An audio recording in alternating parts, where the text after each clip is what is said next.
ಈಶಾವಾಸ್ಯೋಪನಿಷತ್ತಿನ ಮೊದಲನೇ ಮಂತ್ರವನ್ನಾಧಾರವಾಗಿಟ್ಟುಕೊಂಡು ತಮ್ಮ ಉಪದೇಶಾಮೃತವನ್ನು ಬಹು ಸುಂದರವಾಗಿ ನೀಡಿದರು. ಈಶಾವಾಸ್ಯಮಿದಂ ಸರ್ವಂ ಯತ್ಕಿಂಚ ಜಗತ್ಯಾಂ ಜಗತ್ ತೇನ ತ್ಯಕ್ತೇನ ಭುಂಜೀತ ಮಾಗೃಧ ಕಶ್ಯಸ್ವಿದ್ದನಂ. ಇದಂ ಸರ್ವಂ ಯತ್ಕಿಂಚಿತ್ ಜಗತ್ಯಾಂ ಜಗತ್ ಈಶಾವಾಸ್ಯಂ. ಇದಂ ಅಂದರೆ ನಮಗೆ ಪ್ರತ್ಯಕ್ಷವಾಗಿ ತೋರತಕ್ಕಂಥ ಈ ನಾಮರೂಪಾತ್ಮಕವಾಗಿರತಕ್ಕಂಥ ಜಗತ್ತಿನಲ್ಲಿ ಏನೇನಿದೆಯೋ ಅದೆಲ್ಲವೂ ಈಶ್ವರನಿಂದಲೇ ಆಚ್ಛಾದನೀಯಂ. ವಾಸ್ಯಂ ಅಂದ್ರೇನು? ಆಚ್ಛಾದನೀಯಂ, ಹೊದಿಸಲ್ಪಟ್ಟಿದೆ ಅಂತ. ಅರ್ಥಾತ್ ಪರಮಾತ್ಮನಿಂದಲೇ ಇದು ಪೂರ್ಣವಾಗಿ ತುಂಬಿ ಹೋಗಿದೆ ಅಂತ. ಎಲ್ಲದರಲ್ಲಿ ಭಗವಂತನೇ ಅನುಸ್ಯೂತನಾಗಿದ್ದಾನೆ ಅಂತ. ಅಂದರೆ ಈ ಜಗತ್ತು ವಿಚಾರ ಮಾಡಿ ನೋಡಿದರೆ ಇದು ಭಗವಂತನ ಸ್ವರೂಪನ ಅದ ಅಂತ ಹೇಳ್ತಾರೆ. ಅದಕ್ಕೆ ಏಕವಿಜ್ಞಾನೇನ ಸರ್ವವಿಜ್ಞಾತಂ ಭವತಿ. ಒಂದನ್ನು ಅರಿತರೆ ಎಲ್ಲವನ್ನು ಅರಿತಂತೆ ಆಗಿರಬೇಕು. ಅಂಥದ್ದೇನಾದರೂ ತಿಳ್ಕೊಂಡೇನೋ ಅಂಥೇಳಿ ಉದ್ದಾಲಕ ಋಷಿಗಳು ಶ್ವೇತಕೇತುವನ್ನು ಕೇಳಿದಾಗ ತಂದೆಯನ್ನು ಕುರಿತು, ಅಪ್ಪ ನನ್ನ ಗುರುಗಳು ಈ ವಿಷಯವನ್ನು ಹೇಳಿಲ್ಲ, ಇದನ್ನು ನೀನೇ ತಿಳಿಸಬೇಕು ಅಂತ ಹೇಳಿದಾಗ ಏಕೇನ ಮೃತ್ಪಿಂಡೇನ ಸರ್ವಂ ಮೃಣ್ಮಯಂ ವಿಜ್ಞಾತಂ ಸ್ಯಾತ್ ವಾಚಾರಂಭಣಂ ವಿಕಾರೋ ನಾಮಧೇಯಂ ಮೃತ್ತಿಕೆತ್ತೇವ ಸತ್ಯಂ. ಆವಾಗ ತಂದೆಯಾಗಿರ್ತಕ್ಕಂಥವನು ತನ್ನ ಮಗನಿಗೆ ಹೇಳ್ತಾ ಇದ್ದಾನೆ, ಮಗು ನೋಡು, ಹೇಗೆ ಒಬ್ಬ ಕುಂಬಾರ ಒಂದು ಮಣ್ಣು ತಗೊಂಡು ಬಂದು ಮಡಿಕೆಯನ್ನು ಮಾಡ್ತಾನೆ, ಒಂದು ಕೊಡವನ್ನು ಮಾಡ್ತಾನೆ, ಅನೇಕ ವಸ್ತುಗಳನ್ನು ತಯಾರು ಮಾಡ್ತಾನೆ.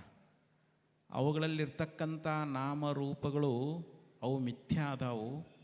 ಅಲ್ಲಿರ್ತಕ್ಕಂಥ ಮಣ್ಣು ಮಾತ್ರ ಹೆಂಗೆ ಸತ್ಯ ಅದ, ಹಂಗೆ ಬ್ರಹ್ಮದಿಂದ ಈ ಜಗತ್ತನ್ನುವಂಥದ್ದು ಆಗ್ಯದ.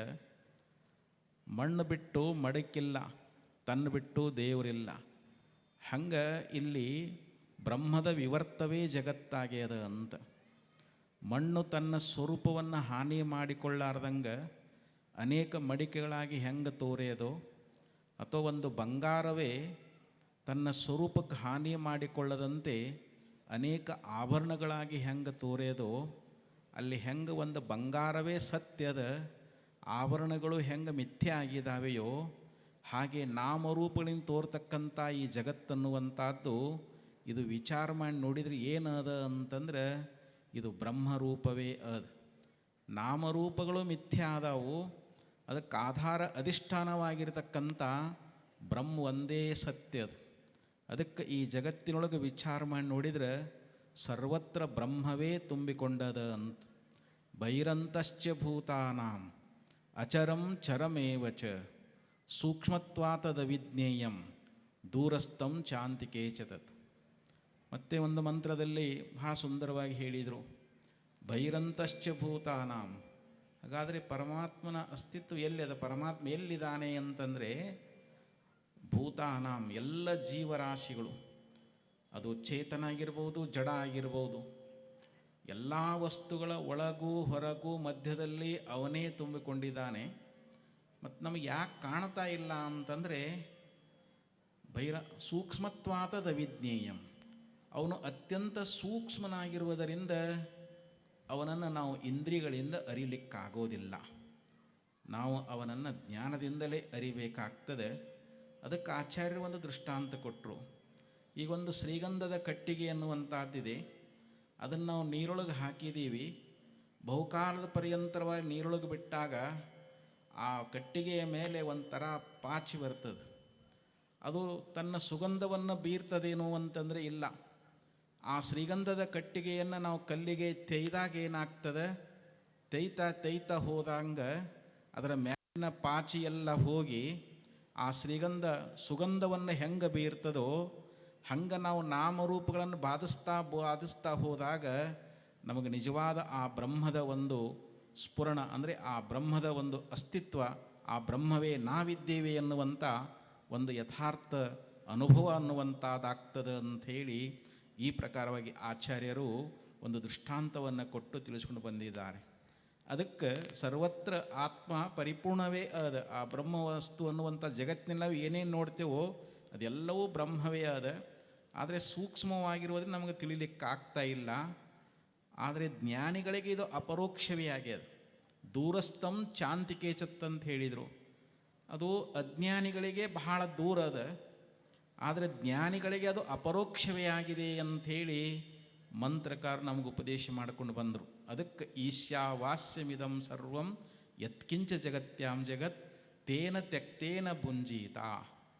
ಇಲ್ಲಿ ತ್ಯಾಗದಿಂದಲೇ ನಮ್ಮನ್ನು ನಾವು ರಕ್ಷಿಸಿಕೊಳ್ಬೇಕು ಅಂತ ಹೇಳ್ತಾ ಇದ್ದಾರೆ. ಮನುಷ್ಯನಲ್ಲಿ ಒಂದು ತ್ಯಾಗ ಅನ್ನುವಂಥದ್ದಿರಬೇಕು. ತ್ಯಾಗೇ ನೈಕೆ ಅಮೃತತ್ವ ಮಾನಶುಹು ಅಂತ ಶ್ರುತಿ ಅನ್ನುವಂಥದ್ದು ಹೇಳ್ತದೆ. ಅಂಥ ಬ್ರಹ್ಮವಸ್ತುವನ್ನು ಅರಿತು ನಾವು ಮುಕ್ತರಾಗಬೇಕಾಗಿತ್ತು ಅಂತಂದರೆ ಮನುಷ್ಯನಲ್ಲಿ ತ್ಯಾಗ ಬುದ್ಧಿ ಅನ್ನುವಂಥದ್ದಿರಬೇಕು. ಮಾಗೃದ ಕಶ್ಯಸ್ವಿದ್ದನಂ ಅಂದರೆ ಇನ್ನೊಬ್ಬರ ಹಣವನ್ನು ನೀನು ಅಪೇಕ್ಷೆ ಮಾಡಬೇಡ. ಅದಕ್ಕೆ ಭಾಷ್ಯದಲ್ಲಿ ಹೇಳ್ತಾರೆ, ಮಾಗೃದ ಕಶ್ಯಸ್ವಿದ್ದನಂ ಸ್ವಸ್ಯವಾ ಪರಸ್ಯವ, ಅದು ನಿಂದಾಗಿರಲಿ ಇನ್ನೊಬ್ಬರದಾಗಿರಲಿ, ನೀ ಇನ್ನೊಬ್ಬರ ಹಣದಲ್ಲಿ ಅಪೇಕ್ಷೆಯನ್ನು ಇಟ್ಕೊಂಡಿ ಅಂತಂದರೆ ನಿನಗೆ ಆತ್ಮಸ್ವರೂಪದ ಚಿಂತನೆ ಆಗಂಗಿಲ್ಲ. ಯಾಕಂದರೆ ಏಷಣಾತ್ರಯಗಳ ತ್ಯಾಗ ಆಗಬೇಕಾಗ್ಯದಿಲ್ಲ. ಪುತ್ರೇಷಣ, ದಾರೇಷಣ, ವಿತ್ತೇಷಣ, ಈ ಏಷಣಾತ್ರಯಗಳಿಂದ ಜೀವ ಸಂಸಾರದಲ್ಲಿ ಬಂಧಿತನಾಗ್ತಾ ಇದ್ದಾನ. ಏಷಣಾತ್ರಯಗಳ ತ್ಯಾಗ ಆಯಿತು ಅಂತಂದರೆ ವಾಸನಾಕ್ಷಯ ಮೂಲಕವಾಗಿ ಜೀವನಿಗೆ ಜೀವನ್ಮುಕ್ತಿ ವಿಲಕ್ಷಣಾನಂದ ಅನ್ನುವಂಥದ್ದು ಪ್ರಾಪ್ತವಾಗ್ತದೆ.